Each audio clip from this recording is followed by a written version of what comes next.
Assalamualaikum everyone. How are you? Maglaba ako ng basa ang mga tuwalya. Ayan. Natin ang powder yan. Now ko na okay na yung nilabhan ko. O, ayan. Magsasampay muna tayo. Si Abang na lang yung pinaglalagay ko ng ipit kasi nga hindi kasi ako nakahijab kaya hindi ako pwedeng magpakita na nagsasampay ako.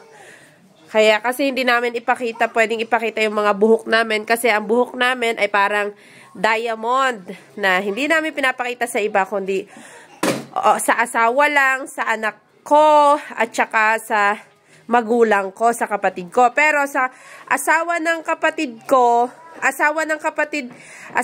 kapatid niya, hindi ko pwede ipakita yung mga buhok ko. Ganun lang kami pag nakahijab. Pala yung mga tuwalya, natuyo din siya kahapon gawa ng mga ang lakas ng hangin. Alhamdulillah.